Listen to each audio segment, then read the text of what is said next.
Thank you all for being here this morning. It's an absolute honor to join you. Isn't it such a glorious morning? So I want to start with a question. Who of you has ever enjoyed the wonderful feeling of being completely welcome and included in a setting or by a group? Would you please raise your hand? Now take a moment and remember a specific situation when you felt that, when you felt deeply accepted, and actually relive that moment in your mind. Let it sink into your body. Being accepted and included is an amazing feeling, isn't it? Now, who of you has ever had the uncomfortable or difficult experience of feeling unwelcome or excluded from a setting or a group of people who you wanted to have include you? If you can remember the feeling of being rejected as a person and feeling as though you didn't belong, as though you were not good enough, could I dare and ask you to please raise your hand? Yeah, I'm glad that we can be honest about that, because there really is no need to be shy or embarrassed about it, because we've all surely been there at some time in our life. So that feeling of not being good enough and being rejected for who you are, that is shame. And if you yourself put your hand up, to say that you've experienced it before, well, I'd say that you're in good company. And in that respect, I'd like to share this little clip from Brené Brown, who I think says it best, in fact, that shame is something that we all know, something that we all experience. Please turn your eyes to the screen. Shame washes over me and washes over Chris. It's going to feel the same. Everyone sitting in here knows the warm wash of shame. We're pretty sure that the only people who don't experience shame are people who have no capacity for connection or empathy. Which means, yes, I have a little shame. No, I'm a sociopath. So I would opt for yes, you have a little shame. So yes, I would opt for yes, I have shame. So my family and I know very well that feeling of shame. I'm not sure what's going on here, excuse me. So my family and I know very well that feeling of shame.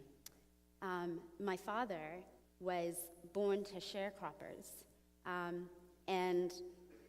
actually in South Africa they're called labor tenants.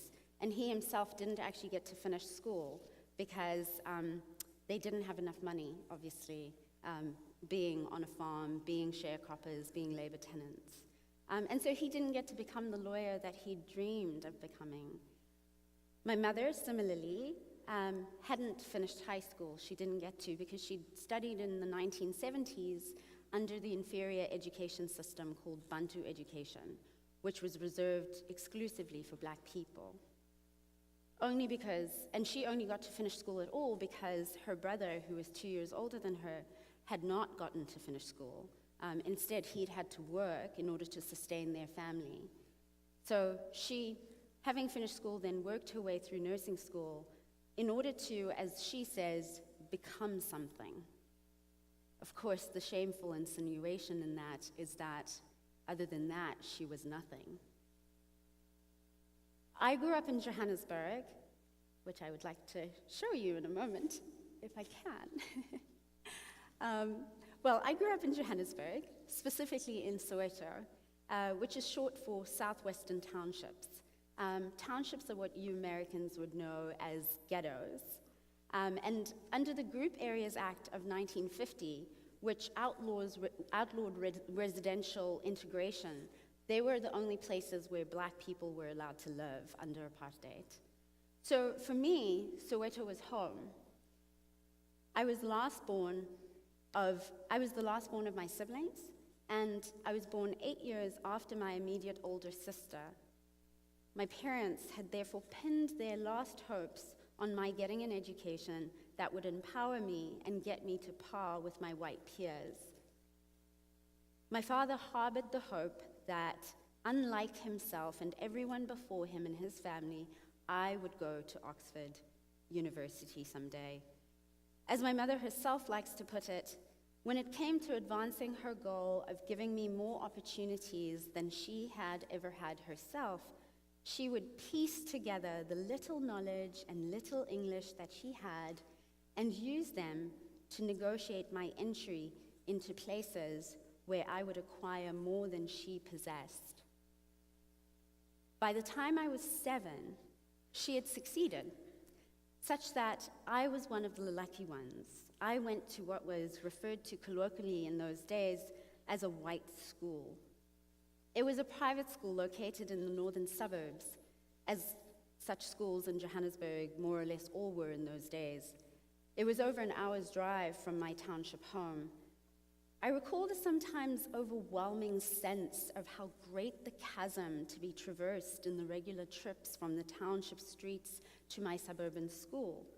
The Black Township was patrolled by giant military armored vehicles called Caspers, manned by white police officers and army officers toting large firearms, and that was a common sight in my childhood.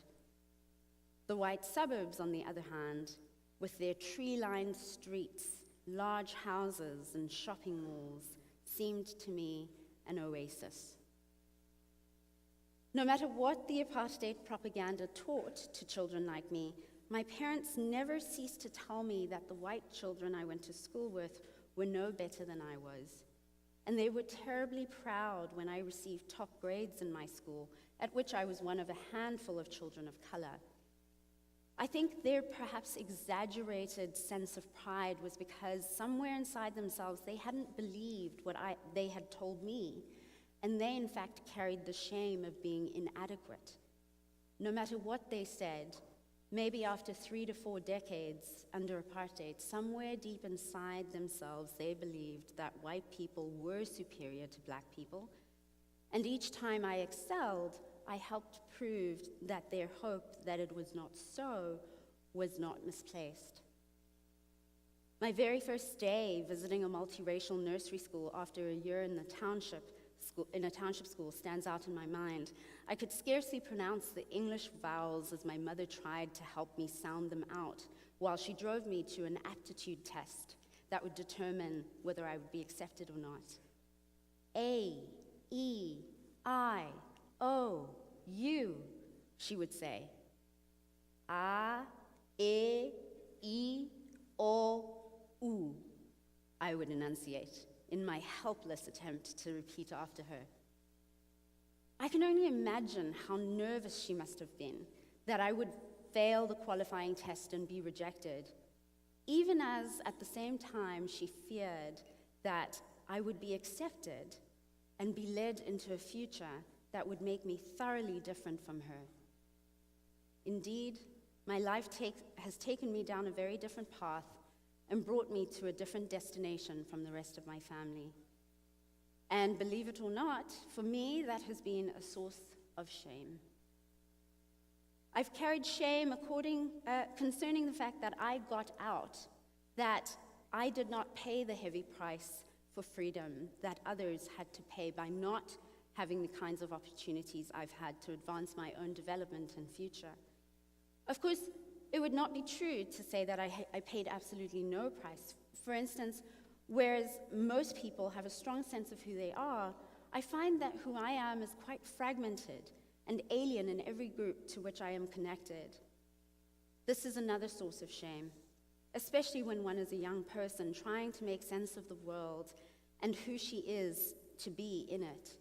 After all, it is hard to straddle two distinct and in some ways polarized worlds, or as one author put it, speak two languages, both with a foreign accent. Linked to this is the shame of having grown up a person of relative privilege at a time when everyone who looked like me had virtually nothing. Even my memories of the end of apartheid are stamped with privilege. unlike the recollections of people who, at the time of the transition from 1990 to 1993, lived in the township, and so those people got to see outside their windows and even live the reality of South Africa on the brink of civil war. In my case, my memories are of for sale signs, as masses of white people afraid of retaliation sought to sell quickly and emigrate. With the Group Areas Act finally lifted, my parents bought one of those houses for quick sale. At the same time, I bore the shame of being virtually the only black person in my otherwise white world, having that set as the standard to aspire to, and yet never feeling quite able to meet that standard because it was not true or connected with my reality. Added to that was the shame of succumbing to the belief that the failing was in fact mine, when in truth, it was arguably that of a social and cultural system that was not welcoming of difference, or at least not my kind of difference. But to be honest, I don't feel particularly sorry for myself, because the reminders of how fortunate I am as compared to others who are close to me are just very close to home. For instance, I'm the only one in my immediate family who is not technically poor or near poor. I cannot tell you how long it has taken me to reach a point where I'm able to use those descriptors and not feel wholly ashamed. That difference between members of my family and myself is almost entirely by virtue of the mere fluke of when I was born, relative to the end of apartheid, as compared to when my siblings and parents were born. They were born and raised during this point in time. They must consequently bear some of the shame of poverty itself. Indeed, one of my older brothers died in and because of that shame. At first blush, what I share about my parents, my siblings, and myself sounds more like an ode to my family, personally, than a talk about South Africa. But I dare say it is both. My point is really that their story and mine is deeply entwined with South Africa's story. With my mind's eye, I picture Christ, the spiritual or supernatural, running parallel with the story of Nelson Mandela, representing the political and social, which is in turn layered upon my story, the personal and familial. And of course, rather than the three being separate and never touching, they are thoroughly enmeshed with one another, constantly shaping each other in profound ways. Another way of describing them is as different levels of explanation of my life, so that I can truly say, if it weren't for Christ, I would not be here. If it weren't for Mandela and the community that I come from, I would not be here. If it weren't for my family, as well as my own hard work, I would not be here. I often hear it said that South Africa is a place of contradictions. Indeed it is. Even as we have so much to celebrate, out of which we can derive endless hope, we have to live with so much that is to be mourned today. On hope's side, I can certainly tell you about the many cliched things we can celebrate and be hopeful about in South Africa, like the fact that we have exquisite nature, fine cuisine, creativity and innovation in art and theater, global successes in sport, economic progress, and so much more.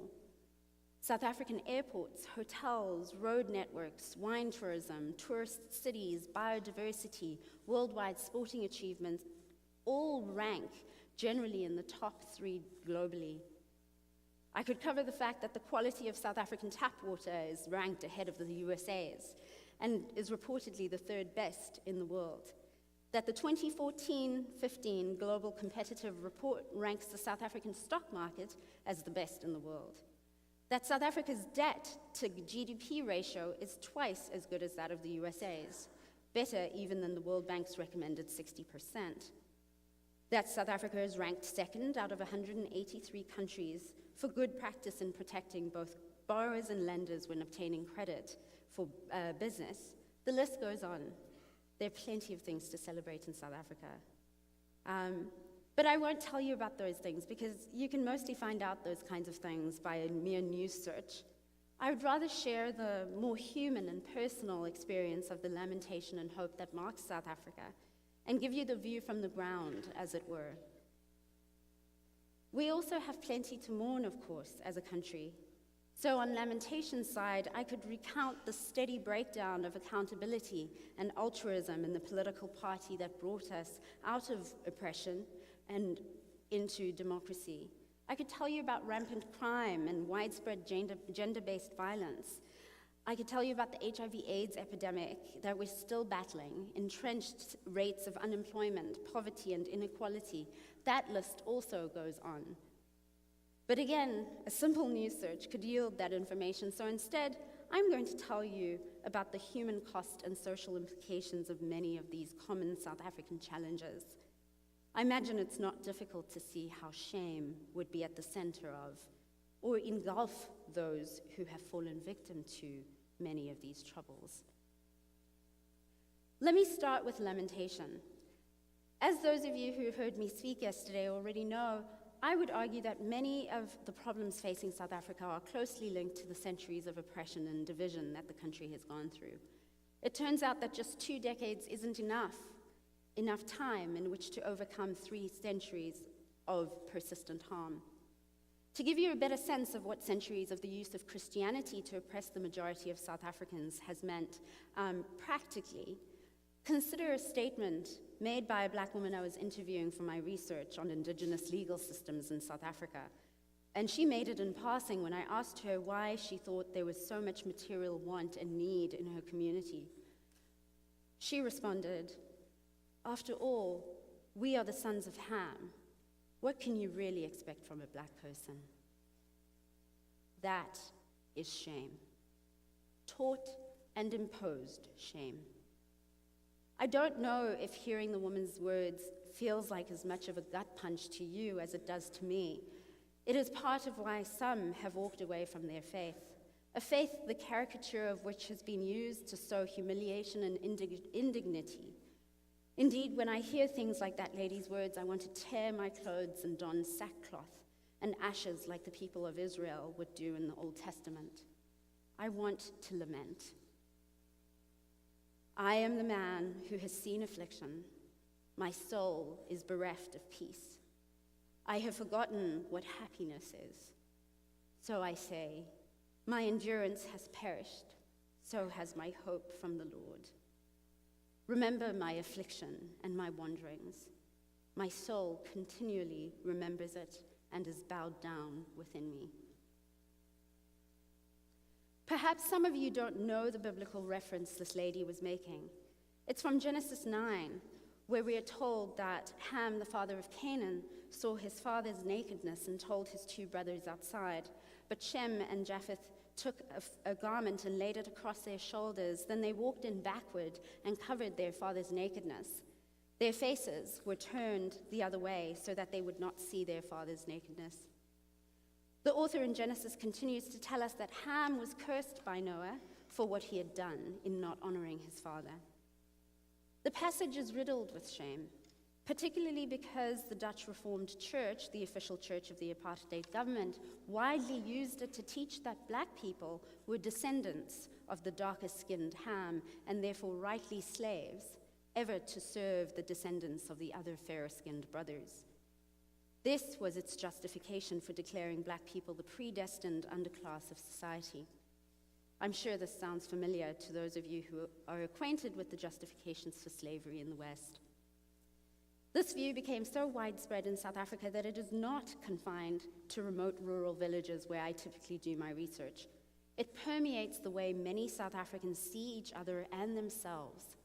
For instance, the Institute for Justice and Reconciliation does an annual reconciliation survey, and their results in 2013 showed that of the white people surveyed, 40% disagreed with the declaration that the apartheid government wrongly oppressed the majority of South Africans. On reading this, I wept. How, almost 20 years after the sheer brutality of apartheid officially ended, could some South Africans still think that apartheid was not oppressive, did not negatively affect the overwhelming majority of South Africans, and/or was not wrong? I wept just as I weep through every book and movie about slavery, colonialism, and apartheid, wondering how it is possible for the humanity of Black people to have ever been worth so little to so many, and when the legacies of this failure to equally value the lives of people of color will end. As a legacy of apartheid, this view of Black people as a predestined and deserving underclass also implicitly justifies the economic inequality that persists in South Africa. Most Black South Africans are still poor and confined to impoverished townships and rural areas, while more than 73% of white people live in the two highest economic brackets according to the Living Standards measure. And so there isn't much interracial intermingling. White people continue to own approximately 60% of the country's wealth, yet they make up only 9% of the population. As my husband often says, it's true, Black people are no longer all poor, but poor people are still almost all Black. That is partly a consequence of the deal Nelson Mandela brokered with the apartheid government. There are all kinds of compelling intellectual and pragmatic arguments for why Mandela might have given more to the minority government than he negotiated to take for the majority population, the Black population. Plenty has been written on this, so I won't get into those justifications in the limited time we have today. But these pragmatic arguments are not foolproof and do not take away the sting of the reality that, as a caller once said on a South African radio talk show, quote, our democracy is based on forgiveness, unquote, not justice. The caller wasn't suggesting that forgiveness is bad by any means.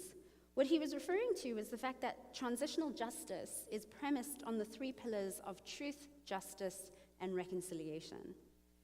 And whether or not truth was satisfied by the Truth and Reconciliation Commission, justice clearly was not. Consider the fact that if white people came forward and told their story of how, for instance, they had barbecued Black people for fun, they were simply forgiven and given amnesty just for telling their story. Some of the most avid enforcers of apartheid went on to become television stars. Even those perpetrators who did not come forward or were denied amnesty were seemingly forgiven because they were certainly not prosecuted. What of reconciliation? As eloquently described by historian Mahmoud Mamdani, the TRC dealt with only physical violence perpetrated by individuals through the enabling machinery of the apartheid government. Such violence actually affected a relatively small proportion of South Africans of all races, whether as perpetrators or victims. Indeed, the thousands of Black people who participated in the Truth and Reconciliation Commission process may have gotten closure, although the spectacle created around the shame of their loved ones being treated as animals, which was not actually mediated by payment of compensation for their suffering, may have hurt more than it healed. But for the rest of us, healing and reconciliation was supposed to have happened vicariously through television broadcasts of the TRC proceedings. What about the millions more white South Africans who had benefited financially and socially from the oppressive regime, and the tens of millions of Black South Africans who had been victims of the socioeconomic oppression under apartheid? What justice was there for them? And could reconciliation really occur without it? In short, Mandela may have been overly generous in his ethic of forgiveness, and today's socioeconomic transformation, which is needed by more than 80% of the country, has largely failed. But these matters of the need for reparations and redistribution are controversial topics I will not attempt to resolve this morning. I will tell you, however, that South Africa's inability to effectively address its problems of economic inequality has had crippling effects on its ability to achieve racial reconciliation. So, on racial reconciliation, the first time I saw a white person begging at the traffic lights in Johannesburg, I was so overwhelmed by sympathy and compassion. I wanted to empty out my whole wallet in his cup. An urge, I can assure you, I have never felt and had to suppress when faced with a black person begging. It seemed to me that this was so unnatural, a mortal affront to the natural order of things. In my mind, white people just didn't get that poor. Only black people experienced that level of deprivation. It was an affront. It was almost as though while poverty was seemingly befitting of black people, it was actually an affront to me, even as a black person, to have one of our white people suffer such humiliation. I kid you not, I felt ashamed, as though I had made, or at least allowed, this terrible thing to happen. I want to take a moment now to give you a sense of what I mean. And please note that this video, which I'm going to play for you, it doesn't include any sex, nudity, violence, or language, but it might still offend some sensitive viewers.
I wonder what your thoughts are on that video, and I'd actually really welcome hearing them. So for those of you who are tweeters, I hope that you will follow this Twitter handle, and go and actually share your views.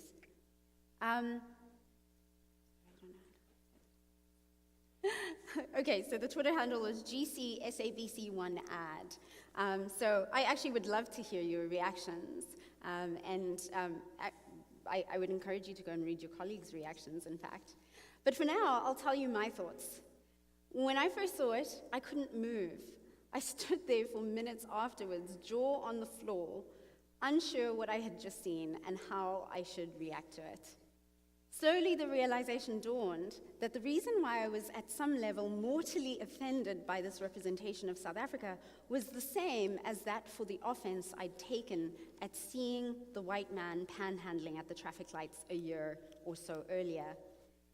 Antonio Gramsci popularized the best term I can think of to explain this hegemony, the idea that the dominant ideology of the ruling class in favor of maintaining the status quo can become the worldview that is accepted as the universal norm for and by all of society. Hegemony.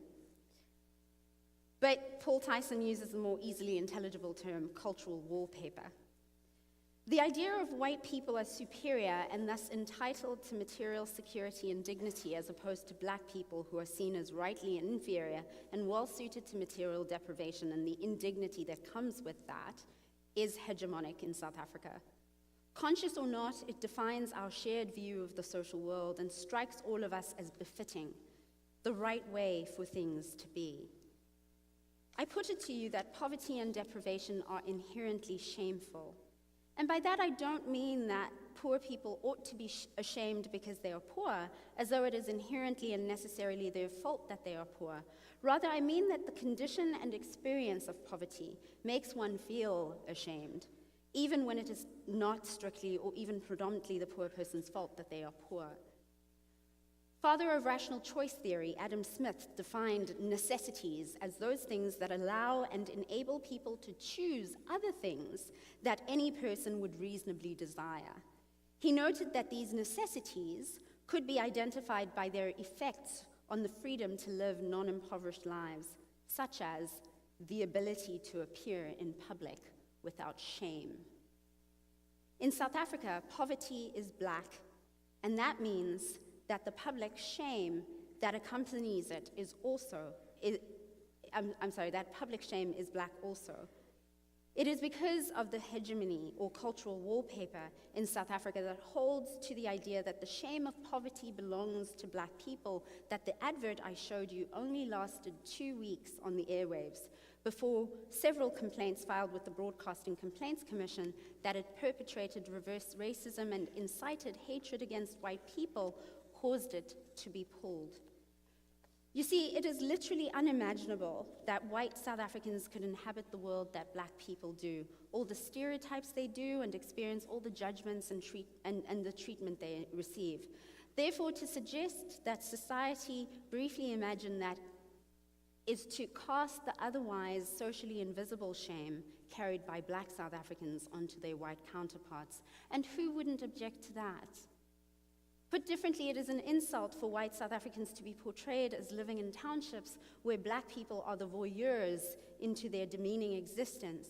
But it is only normal, real life, we say, for black people to live in those spaces and have white people pay to drive through in their tour buses and take photos of them. In case there are any doubts, the advert I showed is not intended to promote the idea that white people be sent into those humiliating, inherently shameful life circumstances. So I'd argue that the complainant's objections are misplaced. It is rather meant to help all people imagine a different world and therefore think, even for 2 short minutes of ad time, that black people are not inherently inferior because the roles could easily have been reversed. As Reinhold Niebuhr aptly observes, justice is on the side of the poor, but that does not necessarily mean the poor are just. But for as long as they are poor, and justice therefore on their side, what if black South Africans could imagine and even visualize themselves as not locked into the eternal destiny of the accursed sons of Ham? What if white people could really imagine it too, as a population in general? Similarly, the object of transformation and reconciliation isn't to level down so that white South Africans also become poor. Rather, the object is to level up so that all people have their basic needs met and an equal chance in life. Leveling up would encourage people of different races to relate as equals. For what chances are there for racial reconciliation if people of different racial groups do not get to interact, or interact as peers because they are so socioeconomically distant from one another? Consider the fact that tragically only 27% of white people, compared with much higher proportions of other race groups, report that they are interested in learning more about the cultures of other groups. And only 11.7% of white people, again in South Africa, again the lowest of all race groups, say they desire more interaction with people of other races. But I really want to turn to hope. I said I was going to talk about lamentation and hope, yet I've so far focused much more on lamentation. And perhaps that is because when Nelson Mandela, our beacon of forgiveness and symbol of reconciliation, died, it seemed for a while as if all hope was lost. It sometimes still feels that way. It's difficult to explain how much Nelson Mandela means to us as South Africans. He was one of those people who had actually kept fighting despite the fact that the tragedy of apartheid was indeed such a shameful experience for most black people. He somehow managed to rise above that shame. I think of him as having an unrelenting commitment to my freedom. In fact, many will be familiar with the following words spoken by him in his 1964 treason trial, which was what sent him to prison for 27 years. I've cherished the ideal of a democratic and free society in which all persons live together in harmony and with equal opportunities. It is an ideal which I hope to live for and to achieve, but if needs be, it is an ideal for which I am prepared to die. He later famously wrote to his followers to explain why he had rejected an offer of conditional freedom from then-President P.W. Botha in 1985 after having spent 22 years in prison, and he said, "Let Botha renounce violence. Let him say that he will dismantle apartheid. I cherish my own freedom dearly, but I care even more for your freedom. Not only have I suffered during these long, lonely, wasted years, I am not less life-loving than you are, but I cannot sell my birthright, nor am I prepared to sell the birthright of the people to be free. Your freedom and mine cannot be separated." His words leave me speechless. They give me chills. Indeed, we South Africans have plenty to celebrate, even in that God gave us someone like Nelson Mandela to lead us. For without a good leader, people facing oppression perish without hope. In our Mandela-led victory over apartheid, near all of us South Africans found immense hope. So when he died, our flame of hope seemed to have been put out. But this I call to mind, and therefore I have hope. The steadfast love of the Lord never ceases. His mercies never come to an end. They are new every morning. Great is your faithfulness. The Lord is my portion, says my soul. Therefore, I will hope in him. The Lord is good to those who wait for him, to the soul who seeks him.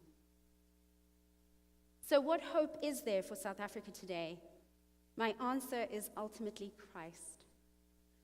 As I've shared with you, the IJR survey report is grim, also finding that, like Americans, South Africans place little confidence in political institutions. But it also finds that over 67% of South Africans of all creeds place great confidence in religious institutions. Is it not remarkable that even though, to the church's shame, Christianity was used as a tool of oppression in the centuries preceding the end of apartheid, South Africa is a predominantly Christian country today, with 80% of people so identifying?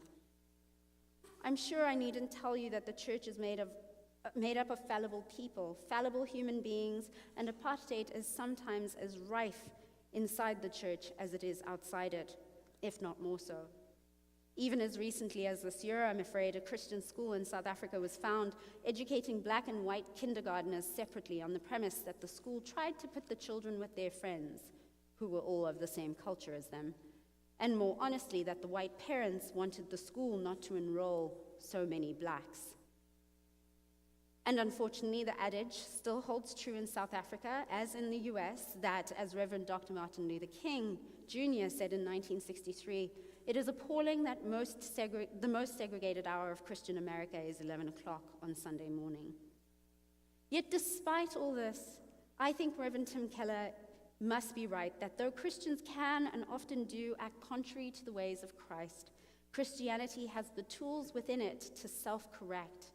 And so there must be hope to be found in the church. Moreover, the church remains God's primary vehicle, chosen for delivering hope to an otherwise hopeless world. And there is certainly plenty of room for it to do so in South Africa. Therefore, it can lead the way on reconciliation in the terms of Ephesians 2 and Galatians 3. I'd like to conclude, therefore, by just sharing a note about how, in the midst of all of this confusion and the role that the church played in South Africa's apartheid and oppression, And moving between these different spaces as I was, of being at home, going to a church that held 4-hour services and had people wailing in the passageways, and just a very different style of worship, versus going to a church at school, which was was in the suburbs, had beautiful buildings and pre-packaged crackers and wine and incense, and had services of only 1.5-hour liturgies that were spoken in soft and hushed tones. In the midst of all of that, I had to come to know and then choose Christ for myself. The God-man who cared about the poverty, suffering, and oppression that was ghettoized in one part of my world and seemingly invisible to the other part. I suppose that was my first encounter with the necessary tension between lamentation and hope. But I also found a God who redeems us from shame, a God who turned my shame into what he told me was discomfort. I was to be uncomfortable. Finding that I did not fully inhabit any space was the unsettledness that God had prepared for me in order that I would be able to relate to those who experience greater unsettledness, discomfort, shame than even I do. And so I want to end by sharing with you the blessing that my husband and I chose for our wedding. May God bless you with a restless discomfort about easy answers, half-truths, and superficial relationships, so that you may seek truth boldly and love deep within your heart. May God bless you with holy anger at injustice, oppression, and exploitation of people, so that you may tirelessly work for justice, freedom, and peace among all people. May God bless you with the gift of tears to shed with those who suffer from pain, rejection, starvation, or the loss of all that they cherish, so that you may reach out your hand to comfort them and transform their pain into joy. May God bless you with enough foolishness to believe that you really can make a difference in this world, so that you are able, with God's grace, to do what others claim cannot be done. Amen.